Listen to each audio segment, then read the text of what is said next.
How do you actually know what comes next in your tracks? Yep, I made a TikTok video about this and you guys wanted the cheat sheet. So check the description for the cheat sheet, but this video will give you a full explanation of what comes next in your tracks. By the end of this video, you will have a full roadmap of what to do start to finish when making a house track. If you can make 8-bar loops but struggle to turn them into full tracks, this video will be your cheat code and the cheat sheet, so make sure you check that out. So the core problem, most producers don't struggle with ideas or creativity. They struggle with understanding what comes next because they get stuck. Because a lot of the times we're taught stuff like 8-bar, then arrangement, but there's so much that goes on in the middle, and that's what this video is here to do, is to address the gap. If you struggle to move forward, it's not that you're not creative, it's just that you lack structure or understanding of what the process looks like start to finish, and it's just not quite muscle memory yet. So that's what this video aims to do. Now, this video isn't going to help you make amazing tracks, but whatever level you're at, this video will give you an understanding of what comes next. So if you're ever stuck, come to this video or come to the cheat sheet. So let's get on with it. Step 1, the initial idea. I've got FL Studio open with me now. We want to open up and start with our main idea. We always want to start with a sample that inspires us immediately. 1 or 2 samples that just get the ball rolling. You don't have to start with everything. You just need 1 sample, 2 samples, so let's say a drum loop, for example. This drum loop should automatically make you want to finish the track and work on it. If it doesn't do that, don't add the sample. Keep searching until you find this sample. You can either make a sample library of these sounds, which in FL Studio, if you click here at this star icon, every time you go through a sample and you click a star, it will add it to this little starred folder, and you can just scroll through here and sort of search for it. Or you can have a session once a week, once a month, half an hour, finding these samples, putting them in a folder. If the sound doesn't make you want to build from this point, then change it. So in this track, I think the start was, yeah, it was this.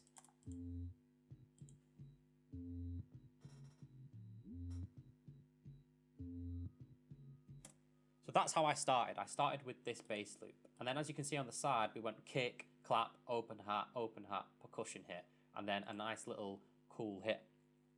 Which leads me nicely onto the second point, which is building your basic groove. So really, once I had that bass line down, I started working until about here. And this is what it sounded like. Oh, we've got the DX7 in there as well.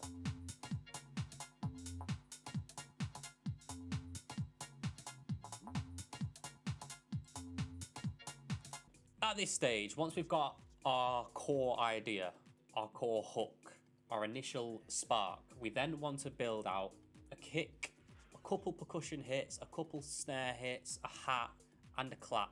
And you want to get a basic groove down. You want to keep in mind the drum accent as well. Now, I will make a full video on drum accents, but essentially, let's just take a quick look here.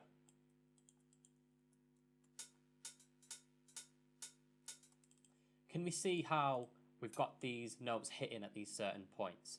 If I was to show you the MIDI for the bass, if I copy this MIDI over from the bass and I put it onto the hat in question, can you see how I've got the hat hitting at these specific points where the bass is doing its thing and it's kind of hitting the little pockets there? These are where, so we've got the main open hat ticking down the middle, which funnily enough hits that one, but then I'm also letting it hit at other points where the bass hits. This is what drum accenting or accentuating a beat is. We let our bass line determine the groove, essentially. You can also do this with any sort of, you can do this with any drum loop, you can do this with any percussion loop. Anything that you start the track really that's not necessarily a vocal, but even with a vocal you could do this. We've got this in and we're evolving all of our percussion hits around these points. So that point there, that point there, that point there. We've got a hit there. We just happen to have a hit there and we have a hit there. Same with the next bit.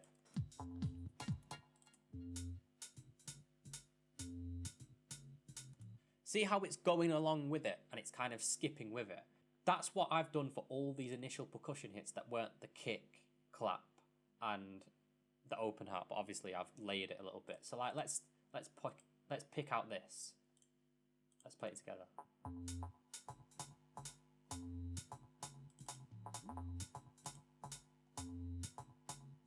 See how it's going along with the drum accent? This is what you want to do in this stage. This is key. The important thing with this part is if it doesn't groove now, it's never going to groove. So focus more on groove than energy and having a full loop. Another thing to note here is if certain elements aren't working for definite, but they have a decent idea, keep them in. Don't chase perfection at this point. Chase movement and groove and feeling, and keep being creative. Next, we have to develop into an 8-bar loop. So from here, I've gone bass, kick, clap, open hat, and percussion. Now, I've added in this. Again, following the accent.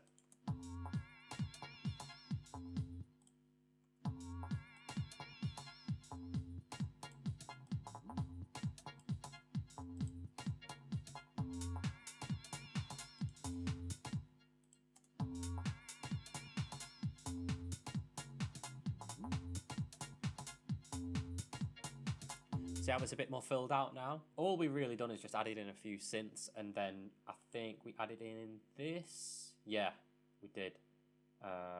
It's just a layer to the clap. So we're layering up important hits, and we're now giving a bit more feeling, so we're adding a few synths. But really, we've got an 8-bar there that just sounds cool, you know, and it grooves.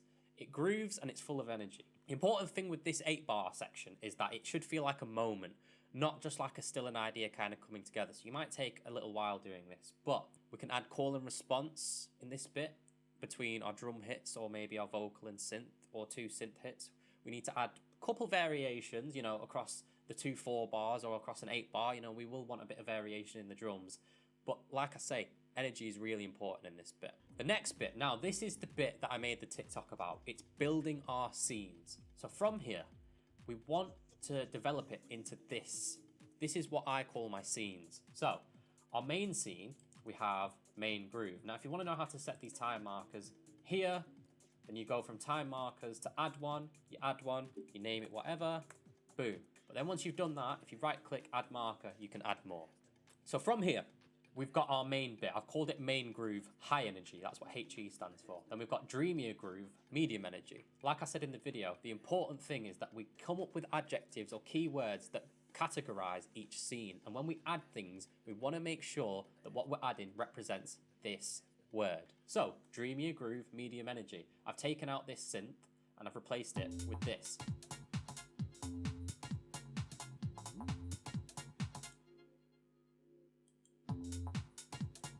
I do have a filter on it that comes up as the track progresses. However, the important thing, we're creating different feelings. Same groove, different feeling. That's the important part about it. And different focus due to the keyword. So, high energy, medium energy, breakdown, second drop groove, weird groove. You know, I've had a bit of automation there. And then as the track's developed, I've come up with little bits of variation of the main elements here. So, if you're asking now, how do I know what to add? You add it based off these keywords. And honestly, fuck around and find out. That's what I say. I think if this bit takes you an hour or two, don't care. You still want to be creative here. You're just being a bit more intentional with the creativity. And eventually, you'll end up with about 5 or 6 scenes that add up to about 1.5 minutes, 2 minutes, maybe longer. I've gone a bit overboard here, but it worked out in the end. But plugins like Tantra, Effectrix, Shaperbox are brilliant for resampling. So like this Skippy bass, for example. This is the bass line, pitched up an octave, and then with Tantra on it.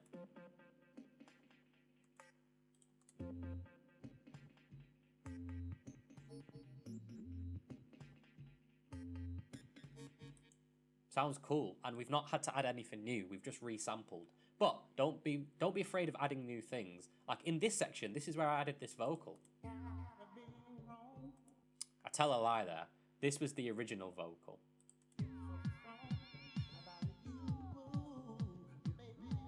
It's not a bad vocal and it's vibey, and I love a vibey vocal, but we improved upon it. The final thing I want to touch up on here is a little effect sample. Don't be afraid of adding a few effect samples even in this bit, just to help it sound more complete. Remember, we want to create vibe and different bits of feeling in each scene.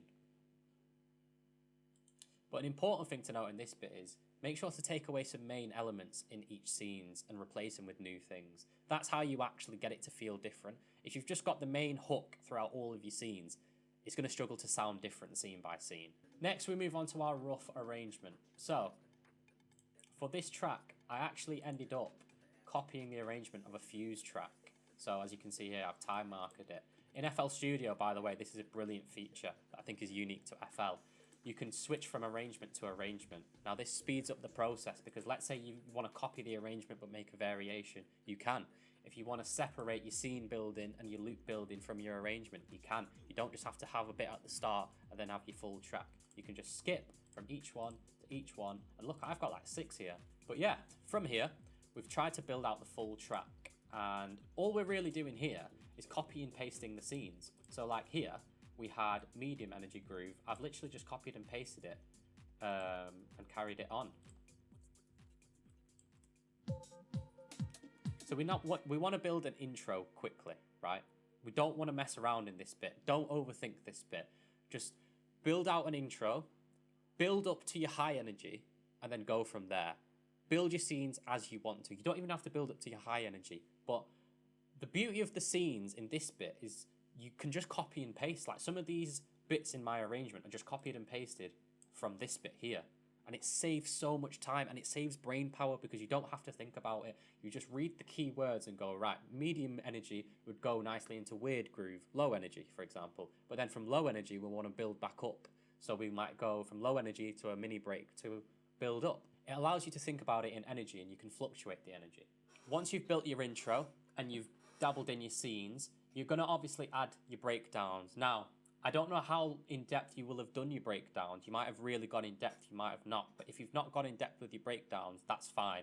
In this rough arrangement bit, don't worry, right? Don't worry that your track sounds empty. That's fine. That's not an issue. The important thing with this bit is that you just get the full 6 minutes, 7 minutes down, roughly. It will sound empty. It will sound incomplete, but that is fine. It's like Lego. It's not like a sculpture. We will refine it as we go on. So, once we've got to a bit that kind of looks like this, but you probably won't have these bottom bits. These are all my effects samples, so it'll probably look a bit more like this.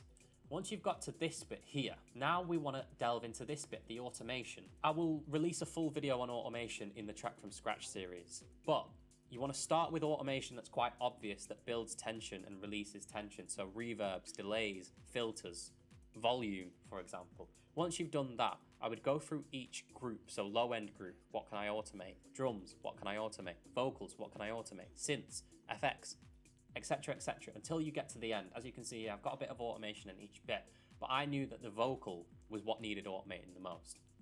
The key in this bit is that you want to create automation that goes across scenes and scenes. So for example, think I've got a reverb throw across a couple scenes here. Yeah, so let's just have a look.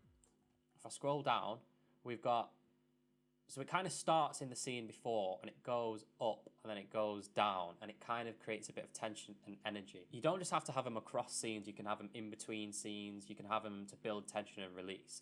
But I guess the important thing here is that the automation builds tension and creates excitement and creates movement.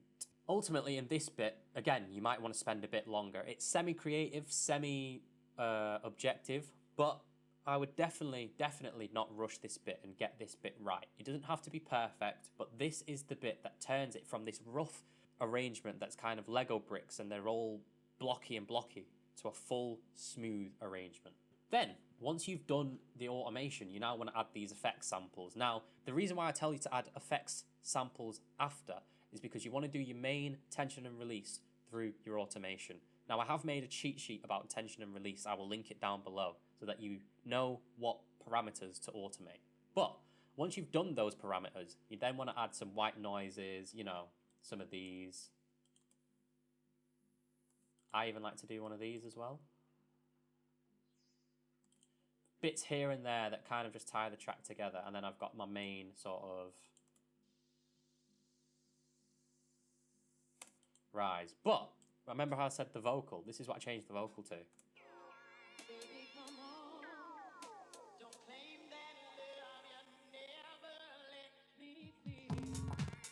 Computer's just not having it today, unfortunately. But could you hear the reverb? Could you hear the way the tension built by me removing elements? This is what you want to do in the automation phase and the effects phase. You even want to add a few fills here and there, just to keep it interesting. And finally, the last step in the production phase is quality control. This bit, I presume most of you guys, you might do in some format, but this is where you want to listen to it 8 bar by 8 bar, so every 15 seconds roughly, and go, right, does this 15 second sound finished? Ready to go? Yes, move on. Don't worry about it, because by this point, you'll listen to the track so much that it is really hard to sort of, listen objectively. So as long as the 8 bar sounds cool, move on. This 8 bar, then this 8 bar. Keep going. Most likely, up until about 32 bars, you'll be fine. 32 bars onwards, you will start to go, ooh, maybe this automation needs a bit tweaking. Maybe this automation needs perfecting. If anything, at this stage, you want to be taking things away, things that clutter the mix. So like here, I could be tempted to add bits of the vocal there, but I allowed the groove to ride a little bit and kind of allow room for this new element to come in, allowed room for things to kind of come in slowly. It could have looked like before where I really busied out everything, but in quality control, I decided to remove certain things. As you can see here, I've muted this effect sample because I wanted to declutter the mix and make everything have its own place and make sure everything was heard. And quality control is all about this. It's the perfection stage. It is the final 10%. Now, you can add your ear candy here, add your little bits of effects that kind of just make the track sound a lot more complete. But 8 bar by 8 bar so that you know, right, this 8 bar's fine, let's move on. And don't overthink it too much. So once you've done quality control, it's the mix and master. Now I'm not going to go in depth about the mix and master. That series is coming in the new year. However, you essentially just want to make sure that by this point, there is nothing that you really want to change. You might come back in a week and change it. Before the mix and master, everything needs to be ready to go, ready to be mixed and mastered. But yeah, once you get to the mix and master stage, balance your mix, make sure the volumes are right, make sure there's some priority going on, EQ, some compression, bus processing, and then make sure everything sounds great on the master bus. And then send it off for mastering, do a DJ master, that sort of stuff. So yeah, that's it really. Thank you guys for watching. Hopefully it kind of pieces a few things together for you guys and helps you understand what to do in what stage. The Track from Scratch series is probably the video you want to watch after this if you still got questions, because everything I've explained now, I've made separate videos on in the Track from Scratch series. So go check it out. And yeah, if you have any questions, leave them below. Check out the cheat sheets, like, comment, send this to a friend who struggles with knowing what comes next. Peace.